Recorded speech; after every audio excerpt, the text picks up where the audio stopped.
Olá, que bom que você está aqui novamente para estarmos dando continuidade ao nosso estudo.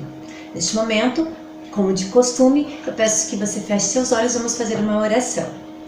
Senhor Deus tão grandioso, obrigado, Pai, por mais essa oportunidade de estarmos na Tua presença estudando a Tua Palavra. Que o Senhor possa derramar Teu Santo Espírito sobre cada um de nós, para que possamos entender os Teus propósitos para nós. Pedimos e agradecemos em nome de Jesus. Amém. Hoje nós vamos estar verificando, então, Deus e o conflito, né, do livro curso O Grande Conflito. Você que está vendo esse vídeo, por acaso, pela primeira vez, meu nome é Marleide, estou fazendo uma série de estudos com você, num jeito mais prático, para que você possa estar estudando a Bíblia de uma forma diferente, num lugar onde você mesmo está escolhendo para estudar. Então, e hoje nós vamos estar estudando Deus e o conflito. Nós vimos na lição anterior a estratégia do inimigo, que o inimigo de Deus, ele usou um poder, né, que ele se personifica, que ele se disfarça, e ele montou um movimento mundial, né, que é chamado a Grande Babilônia. Então, Deus, ele nos fala sobre isso na Bíblia em Apocalipse 17:9. Né? Ali formada ali pela Babilônia, né? A mãe das meretrizes. Então, que o inimigo ele tem um jeito astuto de estar atuando, e ele usou esse movimento religioso. Então, por que todos os seres humanos, mesmo os índios e os não civilizados, têm a necessidade de adorar um superior como Deus? Será que as pessoas podem estar adorando coisas em lugar de adorar a Deus? Satanás, ele sempre quis ser adorado. Ele provocou uma guerra com os anjos lá no céu e induziu uma terça parte a se rebelarem contra Deus. E assim, ele foi expulso, né? E veio para cá. E aqui ele tem várias maneiras que ele coloca, porque ele não chega assim e fala assim: oi, eu sou o diabo. Se ele fizesse isso, claro que nós seríamos correndo. Mas ele usa pessoas, ele usa igreja, né? Ele usa coisas mais para colocar tudo isso na frente. Tudo isso na frente. Mas, no fim, quem acaba recebendo essa adoração é ele mesmo. Seja no que você ouve, no que você vê. Às vezes, você pensa que é uma coisa inofensiva, mas às vezes você está adorando o inimigo porque você está fazendo a vontade dele e não a vontade de Deus. Eu peço que você olhe lá em Jeremias 10:10. Livro de Jeremias, do Antigo Testamento, capítulo 10, versículo 10. Diz assim: mas o Senhor é verdadeiramente Deus, Ele é o Deus vivo e o Rei eterno. Do seu furor treme a terra, e as nações não podem suportar a sua indignação. Então, Deus é amor, Ele é o único digno de ser adorado, Ele é o único que pode perdoar perdões, que pode dar perdão, né? Então, Lúcifer, ele quis se exaltar. Você pode estar verificando lá em Isaías 14:13, qual que foi o desejo dele. Isaías 14:13. É um verso bem conhecido, creio, de muitos. Isaías 14:13 diz assim: tu dizias no teu coração, quem dizia? O próprio Satanás, né? Lúcifer, né? Ainda. Tu dizias no teu coração: eu subirei ao céu acima das estrelas de Deus, exaltarei o meu trono, e no monte da congregação me assentarei nas extremidades do norte. Olha o 14 também. Isaías 14:13 e 14. Subirei acima das mais altas nuvens e serei semelhante ao Altíssimo. Esse era o desejo aqui de Lúcifer, ser semelhante ao Altíssimo. Satanás atacou a verdade sobre Deus usando a igreja romana. Eles mudaram a verdade e mentira, adorando e servindo a criatura em lugar do Criador. Como nós vimos, né? Está lá em Daniel, vimos também em Romanos 1:25. Eu peço que você olhe em 2 Tessalonicenses 2:3 e 4. Então, Satanás permitiu, né, colocando uma pessoa no lugar de Deus. A pessoa ela recebia as honras que só Deus deveria estar recebendo. Olhem lá em 2 Tessalonicenses, no Novo Testamento. 2 Tessalonicenses capítulo 2, versículo 3 e 4. Diz assim: ninguém de nenhum modo vos engane, porque isso não acontecerá sem que primeiro venha a apostasia e seja revelado o homem da iniquidade, o filho da perdição, o qual se opõe e se levanta contra tudo que se chama Deus ou é objeto de culto, a ponto de assentar-se no santuário de Deus, ostentando-se como se fosse o próprio Deus. Então olha aqui, que poder que vem na tua mente, que tem essas prerrogativas, né? Olha lá, o anjo e o apóstolo João. Veja em Apocalipse 22, Apocalipse capítulo 22, versículo 8 e 9. Apocalipse 22, último livro ali, último capítulo do livro de Apocalipse, último livro da Bíblia, 8 e 9, diz assim: eu, João, sou quem ouviu e viu estas coisas. E quando as ouvi e vi, prostrei-me ante os pés do anjo que me mostrou essas coisas para adorá-lo. Lembra que João está escrevendo esse livro. Ele se prostrou, ele viu o anjo, né, pela visão, e ele se prostrou. Então ele me disse: vê, não faças isso. Eu sou conservo teu, dos teus irmãos, os profetas, e dos que guardam as palavras deste livro. Adora a Deus. O próprio anjo, ele não aceitou ser honrado. Sabe, o próprio anjo de Deus, quando ele passou todas essas questões para João lá na ilha de Patmos, ele não aceitou ser honrado. O João caiu aos pés dele para o adorar e ele não aceitou ser adorado.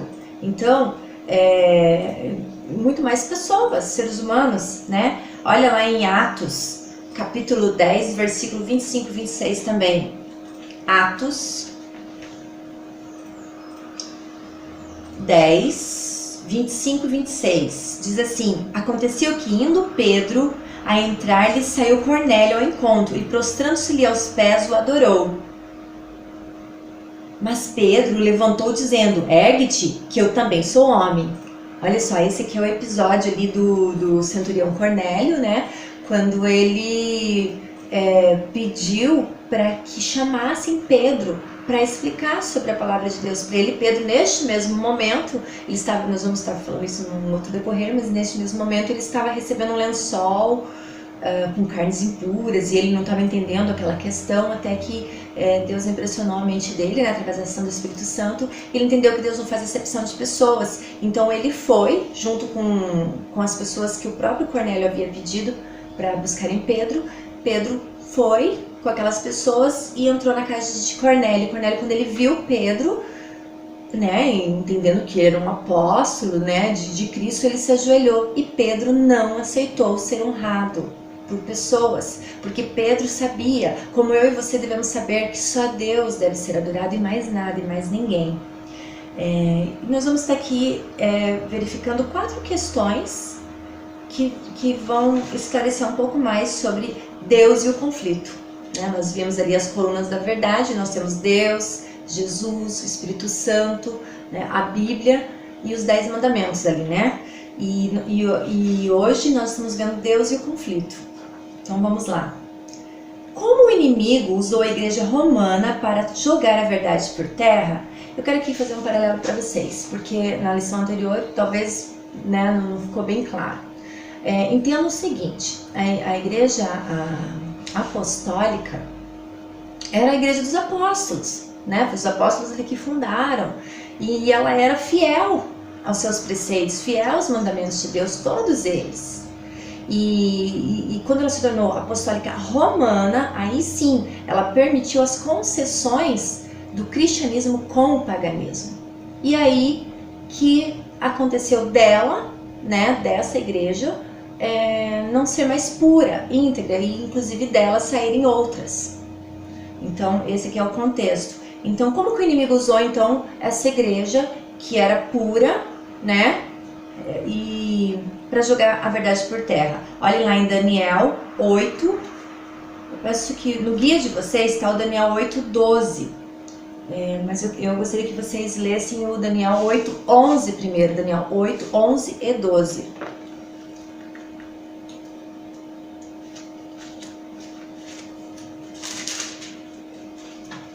Daniel 8, O versículo 11, primeiramente, diz assim: sim, engrandeceu-se até o príncipe do exército. Ele tirou o sacrifício diário e o lugar do seu santuário foi deitado abaixo.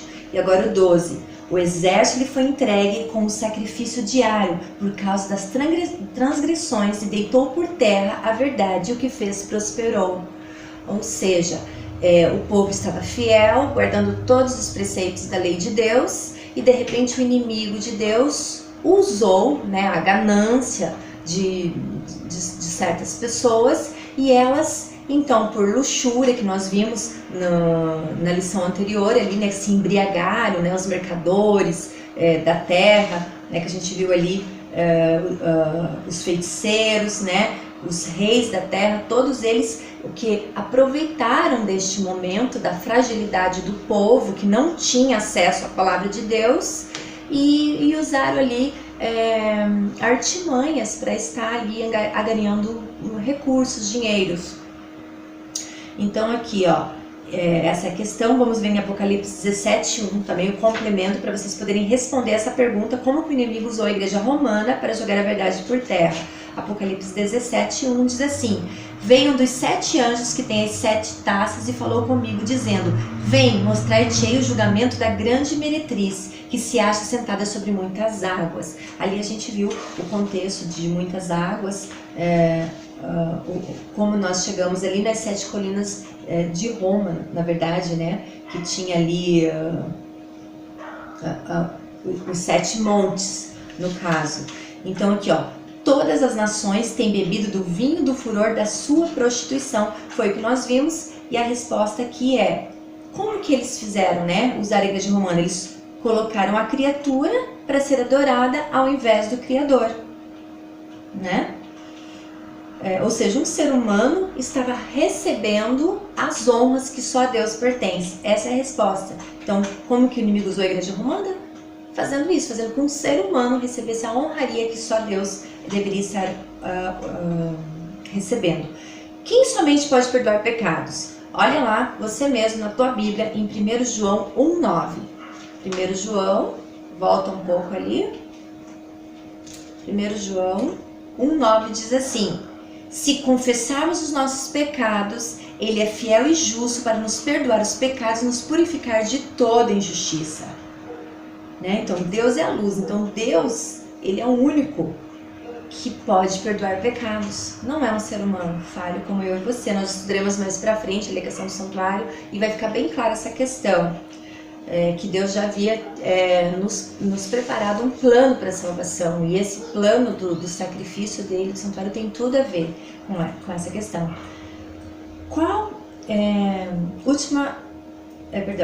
Terceira pergunta: quem somente deve ser adorado?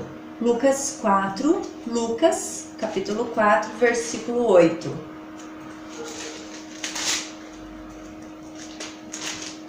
Lucas 4, versículo 8 diz assim: mas Jesus lhe respondeu: está escrito, ao Senhor teu Deus adorarás, e só a Ele darás culto.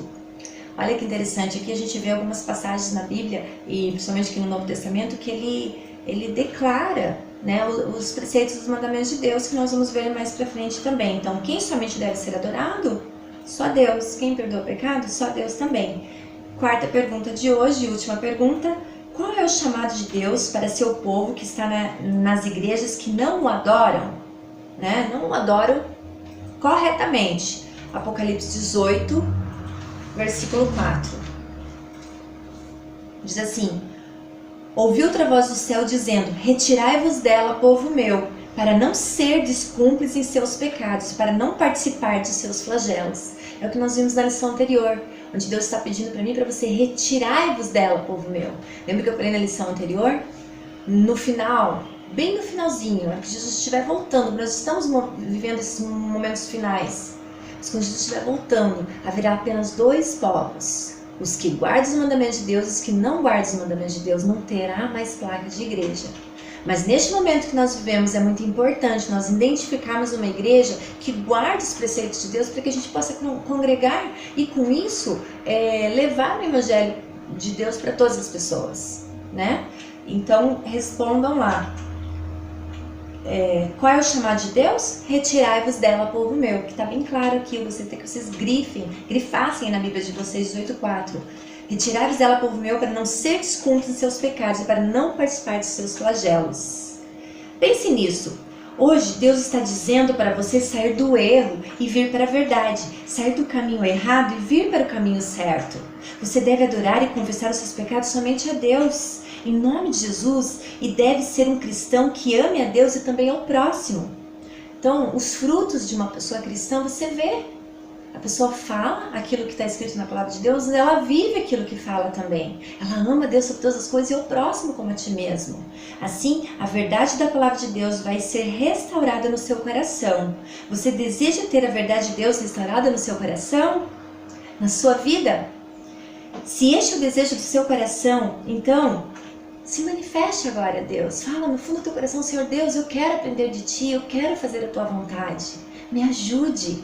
Me ajude a não cair nas artimanhas do inimigo. Me ajude a colocar os meus olhos, os meus ouvidos, meus pés, minhas mãos no local que o Senhor gostaria que eu estivesse. Então, querido, se esse for o teu desejo, feche seus olhos e vamos orar. Senhor Deus tão grandioso, mais uma vez, Pai, aprendemos na Tua palavra, Pai, o Teu desejo para cada um de nós. Por favor, meu Deus, incomode os nossos corações para que nós possamos sentir o desejo, o anseio, Pai, de entregar nossas vidas a Ti e fazer a Tua vontade, Pai. Independente do tempo que temos em qualquer lugar que estamos indo, Pai, de que outras pessoas nos levarem, que pessoas queridas que amamos e que seguem essa mesma congregação, Pai, mas que hoje, meu Deus, em nome de Jesus, o Senhor possa nos libertar, para que nós também venhamos a trazer essas pessoas tão queridas para a verdade. Fica com cada um de nós, nos guarde e nos proteja. Eu que peço e agradeço em nome de Jesus. Amém. Fiquem com Deus. Um grande abraço. Deus é Deus. Não importa a circunstância, Ele sempre será Deus. Minha fé não está firmada nas coisas que podes fazer. Eu aprendi a te adorar pelo que és. Dele vem o sim e o amém, somente dele, mais ninguém. A Deus seja o louvor. Se Deus fizer, Ele é Deus. Se não fizer, Ele é Deus. Se a porta abrir, Ele é Deus. Mas se fechar, continua sendo Deus. Se a doença vier, Ele é Deus. Se curado eu for, Ele é Deus. Se tudo der certo, Ele é Deus. Mas se não der, continua sendo Deus. Minha fé não está firmada nas coisas que podes fazer. Eu aprendi a te adorar pelo que és. Dele vem o sim e o amém, somente dele, mais ninguém. A Deus seja o louvor. Se Deus fizer, Ele é Deus. Se não fizer, Ele é Deus. Se a porta abrir, Ele é Deus. Mas se fechar, continua sendo Deus. Se a doença vier, Ele é Deus. Se curado eu for, Ele é Deus. Se tudo der certo, Ele é Deus. Mas se não der, continua sendo Deus. Não o adoro pelo que Ele faz, eu adoro pelo que Ele é. Haja o que houver, sempre será